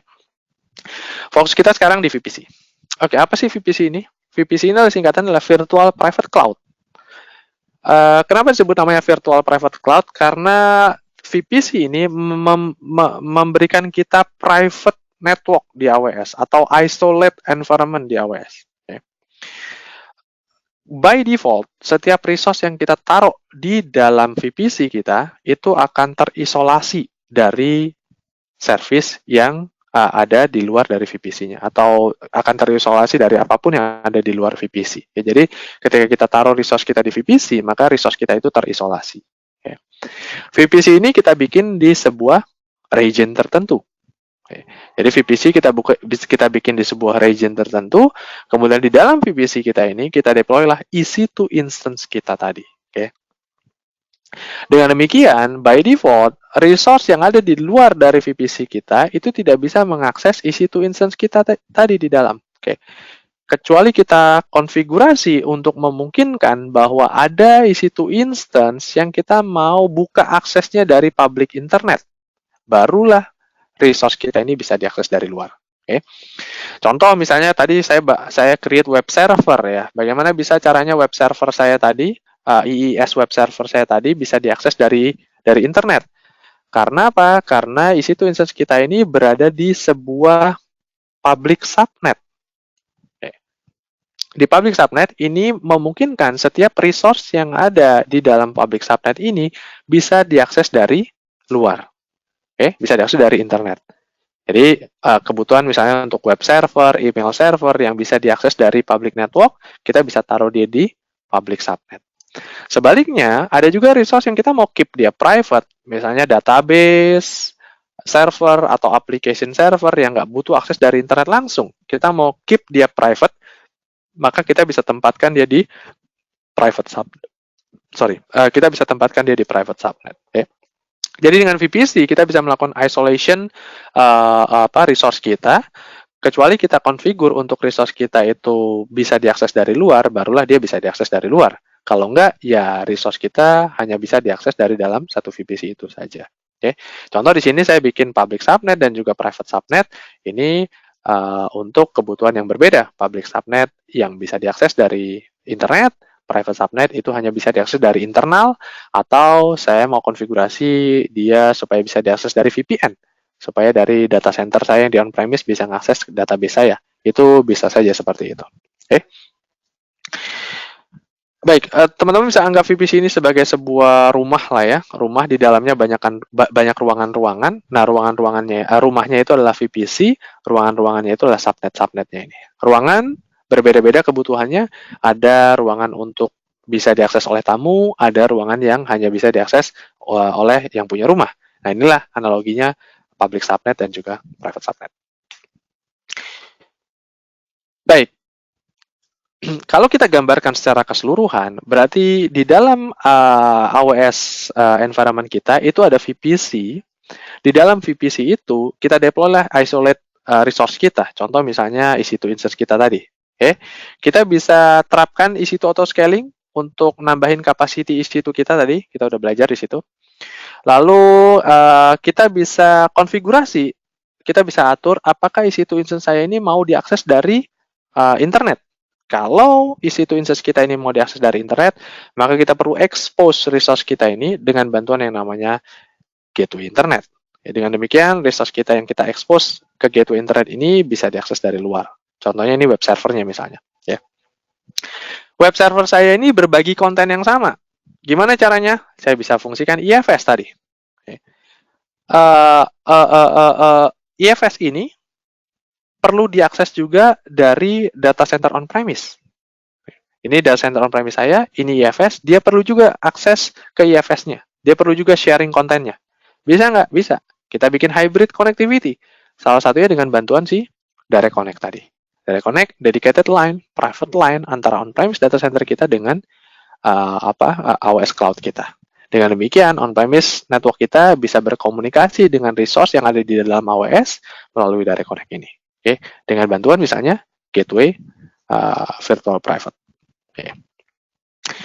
Oke, lalu Route 53 tugasnya untuk apa? Untuk sebagai DNS service, untuk manage recordnya. Misalnya klien mau komunikasi ke web server kita, berarti kita manage recordnya untuk misalnya record www.example.com misalnya. Example.com itu aksesnya ke EC2 instance yang ini, dan yang ini. Oke, nah inilah tugasnya si Route 53 untuk petakan itu. Oke, nanti Route 53 yang akan distribusikan trafficnya juga ke sana. Gitu. Oke, ini kalau kita gambarkan secara keseluruhan apa yang sudah kita pelajarin. Ada compute-nya, ada storage-nya, ada juga network-nya. Oke. Ini ya beberapa hal yang sudah kita pelajari tadi. Baik, mudah-mudahan Bapak dan Ibu sudah bisa sedikit lebih memahami beberapa service yang kita bisa manfaatkan di AWS. Ada compute, storage, network, dan juga database ya. Yang nggak ada di sini database ya. Kita bisa bikin database di sini di dalam VPC juga, misalnya RDS tadi. Di dalam VPC tertentu kita bikin RDS, nanti aplikasi kita melakukan baca tulis ke RDS-nya ini. Gitu. Baik. Subbab terakhir, kita masuk ke security. Okay. Bagi AWS, security ini adalah prioritas utama ya, prioritas utama. Tadi beberapa hal sudah kita singgung di depan bahwa salah satu yang paling mudah adalah AWS tidak mempublish informasi mengenai di mana lokasi data centernya AWS berada. Oke. Kemudian juga yang namanya bisnis data center. Bisnis data center ini bukanlah sebuah rocket science ya. Artinya bukanlah sesuatu hal yang belum ada standarnya gitu ya. Data center ini adalah sudah ada standar yang berlaku secara internasional misalnya. Nah, AWS berusaha untuk raih standar internasional itu terus menerus gitu ya. Jadi makanya di AWS ini salah satu hal yang bisa kita gunakan untuk memastikan bahwa AWS inline dengan standar yang ada. Kita bisa lihat dari akreditasi yang AWS punya. Ya, nanti kita lihat bagaimana cara kita ngecek akreditasinya. Baik. Kita bisa lihat beberapa AWS service yang berkaitan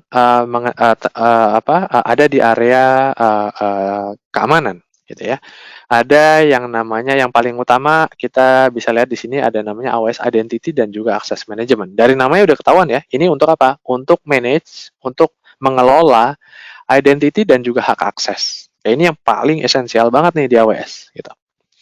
Lalu ada juga AWS service lain seperti Key Management Service untuk manage key atau untuk manage encryption key.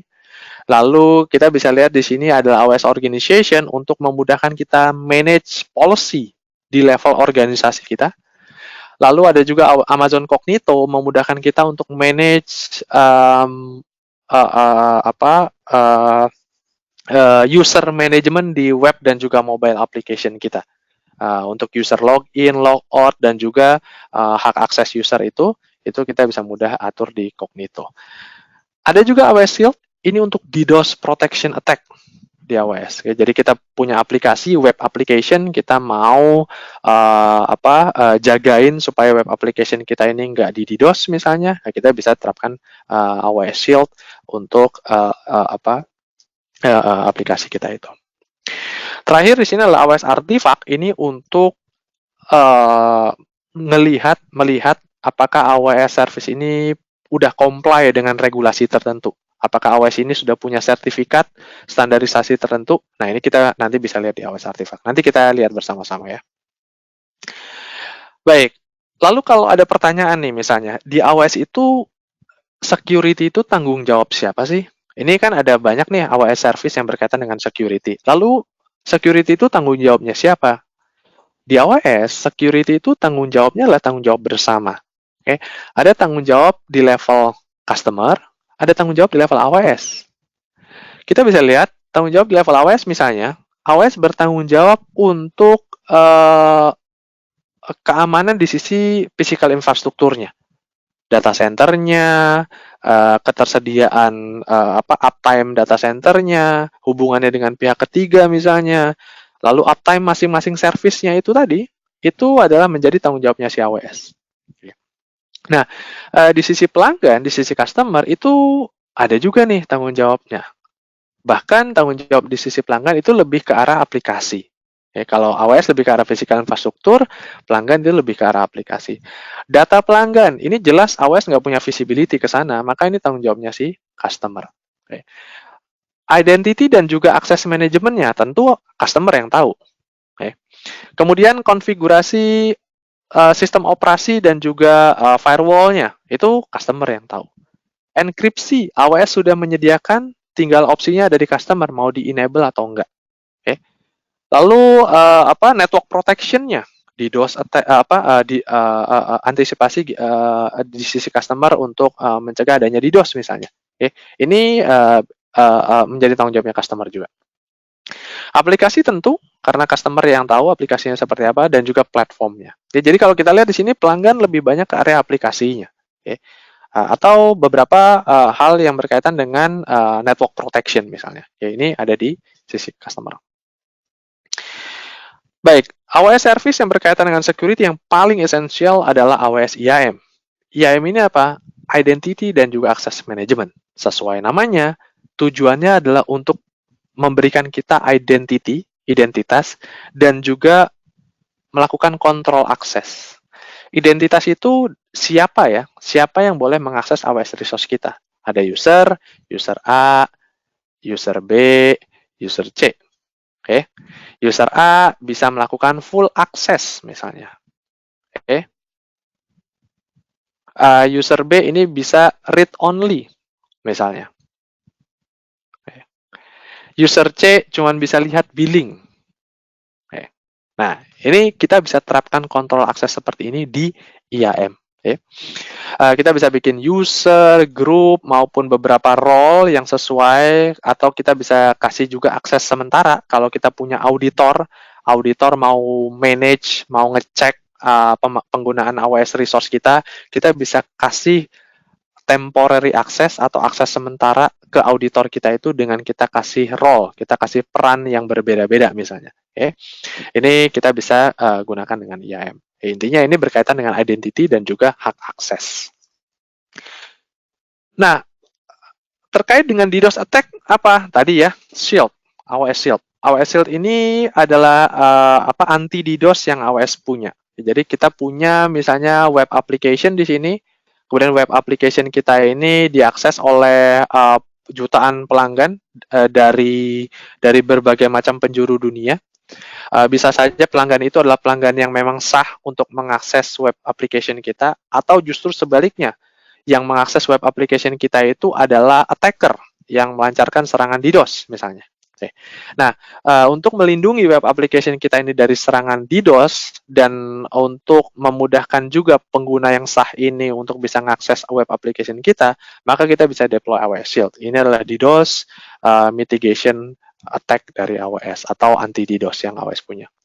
Ya, kita konfigurasi AWS Shield kita integrasikan dengan web application kita. Setelah kita selesai konfigurasi, nanti AWS Shield ini akan mengidentifikasi mana yang traffic dianggap sebagai malicious traffic atau DDoS traffic, mana traffic yang dianggap legitimate user atau pengguna yang sah. Nanti untuk DDoS trafficnya akan diblok oleh AWS Shield, kemudian untuk legitimate user, pengguna yang memang benar-benar dia mau mengakses web application kita, trafficnya akan di-allow. Oke, ini adalah AWS Shield. Tadi sempat saya singgung bahwa AWS ini punya AWS punya standar ya, atau AWS meraih berbagai macam compliance dan juga sertifikat yang ada, baik itu yang sifatnya global maupun regional. Oke. Tujuannya apa AWS meraih sertifikat ini? Tujuannya adalah untuk memberikan kenyamanan, keamanan bagi pelanggannya AWS. Jadi contohnya misalnya apakah AWS itu udah standar, udah sesuai, udah dapetin sertifikat misalnya ISO 27001 misalnya. Oh, udah nih gitu ya. AWS udah sesuai dengan ISO 2701 misalnya. Nah, sertifikat ini, report-report ini bisa diakses di mana sih? Bisa diakses di AWS Artifact tadi. Jadi Bapak dan Ibu sebagai AWS customer bisa masuk ke konsolnya AWS, kemudian di situ dilihat ada AWS Artifact, lalu Bapak dan Ibu bisa mengakses AWS Artifact ini untuk lihat report-reportnya di situ. Oke. Baik, security sudah. Terakhir, kita akan bahas mengenai harga. Oke. Secara umum, konsep harga di AWS itu konsepnya on demand tadi. Kita bayar sesuai dengan pemakaian kita. Di luar dari pemakaian, kita nggak perlu bayar. Ini secara umum konsepnya. Lalu kita bisa menerapkan konsep pembayaran yang lain yang kita bisa manfaatkan untuk untuk organisasi kita jadi lebih efisien. Contoh misalnya kita bisa reserve. Kita bisa pesan dulu. Dengan kita pesan dulu, kita bisa dapetin diskon. Kita bisa lebih hemat karena kita berani pesan nih, maka kita bisa dapetin diskon. Atau kita bisa main volume nih, main grosiran tadi. Semakin banyak saya menggunakan di AWS, maka saya bisa dapetin harga yang lebih murah. Ini beberapa model pembayaran yang ada di AWS. Tapi secara umum sifatnya on demand. Kalaupun saya mau pesan, bisa pesan, lalu saya dapat diskon, atau saya bisa volume. Semakin banyak volumenya, saya makin dapetin harga yang lebih murah. Ini yang tadi sesuai permintaan on demand, bayarnya sesuai dengan penggunaan saya, bisa per jam atau per detik. Ini untuk penggunaan jangka pendek yang beban kerjanya nggak bisa diprediksi, makanya dia sifatnya on demand. Tapi kalau kita bisa prediksi penggunaan kita atau stabil, katakanlah penggunaan untuk 1 tahun atau 3 tahun ke depan, saya bisa reserve, saya bisa pesan supaya saya dapetin diskon yang lebih besar tadi, gitu ya. Kalau untuk penggunaan stabil, saya bisa pesan, maka saya dapat diskon yang lebih besar. Ya, saya dapat harga yang lebih murah. Atau saya punya kebutuhan compliance misalnya, organisasi saya membutuhkan saya menggunakan server fisik yang khusus, yang nggak berganti-ganti, maka saya bisa gunakan yang namanya dedicated host atau host khusus. Atau saya mau dapetin diskon yang paling tinggi, diskon sampai dengan 90%. Saya bisa gunakan model pembayaran spot. Spot ini fleksibel, artinya suatu saat saya bisa gunakan resource-nya di AWS, spot instance-nya di AWS, tapi di satu kondisi AWS akan mengambil alih spot instance kita ini. Okay? Dalam arti kita harus asumsikan bahwa suatu saat spot instance kita ini akan mati. Gitu. Ada beberapa workload khusus yang memang cocok untuk spot instance ini. Contoh misalnya data analitik, misalnya untuk handle spike traffic, itu cocok untuk spot instance. Okay? Kalau kita fleksibel, suatu saat AWS akan ambil alih instance kita, nah itu kita bisa gunakan spot instance, okay? Dengan keunggulan dapetin diskon yang sampai dengan 90%. Atau kalau Bapak dan Ibu masih mau coba-coba dulu, Bapak dan Ibu bisa gunakan AWS free tier, gratisan, bisa untuk coba-coba. Caranya adalah daftar untuk AWS account-nya. Lalu di situ nanti Bapak dan Ibu dapetin beberapa AWS service yang bisa digunakan untuk mencoba-coba. Oke, tentu dengan beberapa limit. Tapi limit yang ada itu udah lebih dari cukup untuk bisa coba-coba. Oke, jadi Bapak dan Ibu bisa coba untuk daftar, create AWS account, kemudian nanti di situ ada beberapa service yang bisa langsung digunakan untuk coba-coba, dan itu gratis. Memang ada limitnya, di luar dari limit itu Bapak dan Ibu baru berbayar, baru dikenakan biaya. Gitu. Baik, kita sudah ada di ujung event kita hari ini. Udah banyak sekali service yang kita pelajarin, namun sekali lagi ekspektasinya Bapak dan Ibu belum bisa menjadi expert dulu hari ini, karena ini hanya sepintas aja ya, hanya kulit-kulitnya aja. Next-nya apa nih? Apa yang bisa Bapak dan Ibu lanjutkan nih untuk learning-nya? Bapak dan Ibu bisa ikuti berbagai macam opsi untuk pelatihan digital yang lainnya. Ada banyak sekali pelatihan digital gratis yang AWS provide ya. Nanti mungkin Mas Kiki di kolom chat box bisa memberikan linknya untuk digital training yang AWS punya. Bapak dan Ibu bisa ikutin itu.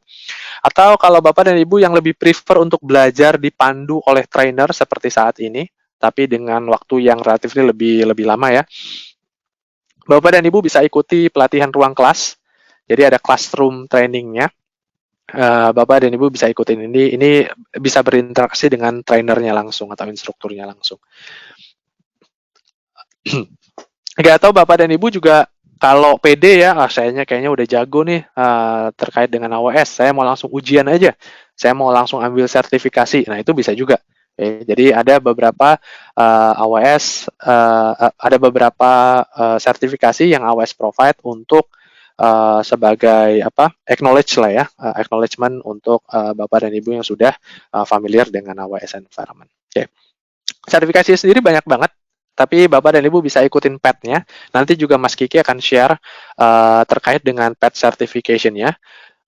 Ada yang mulai dari foundational level ya, foundational level. Ada yang namanya cloud practitioner, atau nanti kalau udah familiar dengan level yang foundational, langsung masuk aja ke level arsitek, ada juga. Atau Bapak dan Ibu yang basic background-nya adalah developer, Bapak dan Ibu bisa langsung masuk ke sertifikasi developer. Atau ada juga yang di area system operation. Okay. Ada juga sertifikasi khusus Kayak misalnya di area big data, kemudian di security, dan juga networking. Itu ada spesifik khusus untuk jalur sertifikasinya. Oke, nanti Mas Kiki akan share juga link untuk PET sertifikasinya ini. Oke, dan juga yang lain, machine learning, media service, dan juga storage. Oke. Oke, ini tadi ya, ada lebih dari 400 kursus di AWS yang bisa membantu Bapak dan Ibu sekalian untuk lebih mengenal AWS secara umum. Bapak dan Ibu bisa ikuti kursus digital ini di link yang nanti Mas Kiki share. Kemudian kalau yang prefer dengan lebih nyaman belajar dengan ruang kelas, ya Bapak dan Ibu bisa daftar dengan ruang kelasnya. Di situ juga ada, di link itu nanti juga Mas Kiki akan share. Baik, Bapak dan Ibu sekalian, ini akhir dari event kita hari ini. Terima kasih Bapak dan Ibu yang sudah menyempatkan waktu untuk menyimak apa yang disampaikan hari ini. Semoga informasi ini bermanfaat. Jika masih ada pertanyaan, Bapak dan Ibu bisa sampaikan di kolom question.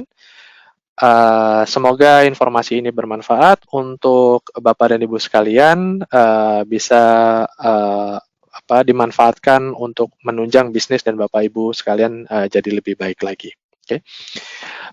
Dari saya cukup untuk hari ini. Saya mohon pamit. Kalau Bapak dan Ibu sekalian masih ada pertanyaan, boleh silakan disampaikan di kolom question.